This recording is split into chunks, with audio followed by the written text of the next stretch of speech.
सभी मसीह भाई बहनों को जय मसीह की। आज हम वचन पढ़ेंगे लूका 16 अध्याय 19 से 25 तक। एक धनवान मनुष्य था जो बैंजनी कपड़े और मलमल पहनता और प्रतिदिन सुख विलास और धूमधाम के साथ रहता था। लाजर नाम का एक कंगाल घावों से भरा हुआ उसकी डेवड़ी पर छोड़ दिया जाता था और वह चाहता था कि धनवान की मेज पर की जूठन से अपना पेट भरे, जहाँ तक कि कुत्ते भी आकर उसके घावों को चाटते थे।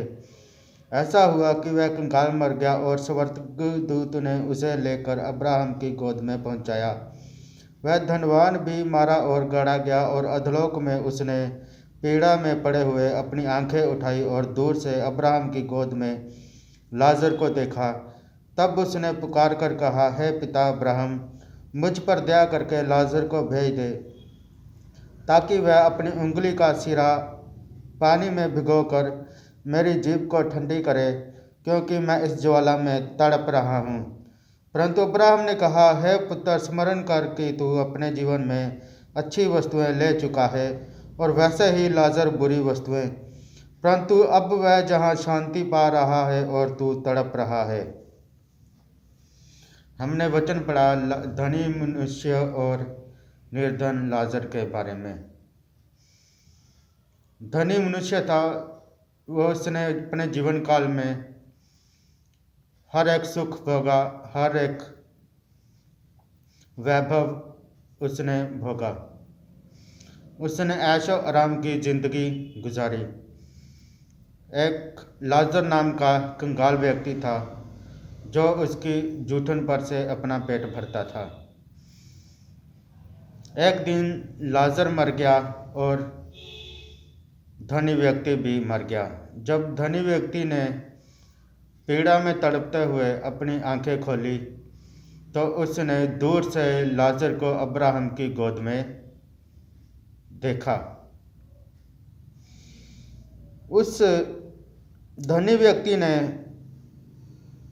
अब्राहम को पुकार कर कहा, हे पिता अब्राहम, मुझ पर दया करके लाजर को भेज दे, ताकि वह अपनी उंगली का सिरा पानी में भिगोकर मेरी जीभ को ठंडी करे, क्योंकि मैं इस ज्वाला में तड़प रहा हूँ।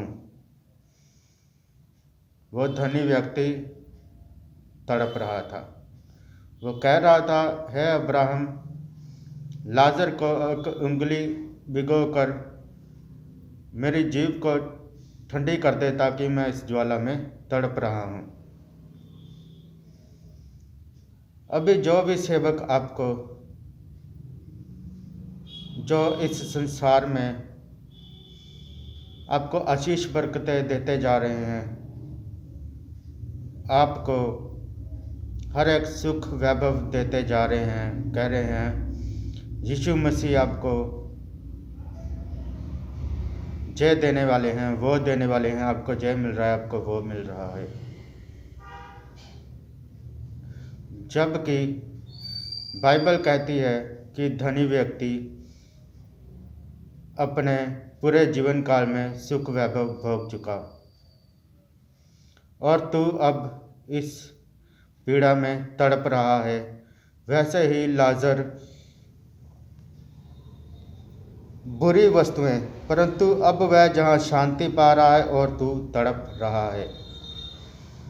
कहने का मतलब है कि जो सेवक आपको इस संसार की अच्छी अच्छी वस्तुएं, अच्छी अच्छी चीज़ें और एक हर धन मुहैया करवाने को आपके लिए प्रार्थना कर रहे हैं, वो आपको कहाँ के लिए तैयार कर रहे हैं। इस संसार में तो वो आपको हर एक सुख वैभव दे रहे हैं, लेकिन क्या मरने के बाद वो आपको स्वर्ग के लिए तैयार कर रहे हैं, या फिर इस धनी व्यक्ति की तरह आपको ज्वाला में तड़पने के लिए तैयार कर रहे हैं। प्रभु यीशु मसीह ने कहा, धनी व्यक्ति का स्वर्ग में जाना बहुत कठिन है। एक ऊंट सुई के नाके से गुजर सकता है, लेकिन धनी व्यक्ति का स्वर्ग में जाना बहुत मुश्किल है। कहने का मतलब यह है, जो सेवक आपको आशीष बरकतें देते जा रहे हैं और प्रभु यीशु मसीह का सही वचन सुना ही नहीं रहे, वो आपको कहाँ के लिए तैयार कर रहे हैं। थोड़ा सोचिए, बाइबल पढ़िए और समझिए कि आपको जहाँ पर धरती पर रहते हुए आशीष बरकतें लेते हुए धनी व्यक्ति की तरह तड़पना है कि लाजर की तरह अब्राहम की गोद में पहुंचना है। प्रभु यीशु मसीह कहते हैं कि तुम्हारे मांगने से पहले मुझे पता है कि तुम्हारी क्या क्या ज़रूरतें हैं। प्रभु यीशु मसीह हमें हमारी ज़रूरतों के अनुसार हमारी ज़रूरतें पूरी करते हैं। वो कहते हैं कि अगर आकाश के पक्षियों को मैं खिला सकता हूँ तो तुम उनसे कहीं बढ़कर हो। फिर हमें धरती पर रहते हुए आशीष बरकतें क्यों चाहिए, किस लिए चाहिए। धरती पर हमारा जीवन 50 साल, 60 साल, 70 साल, उसके बाद अनंत काल के लिए जा तो स्वर्ग है, जा फिर पीड़ा में तड़पना है।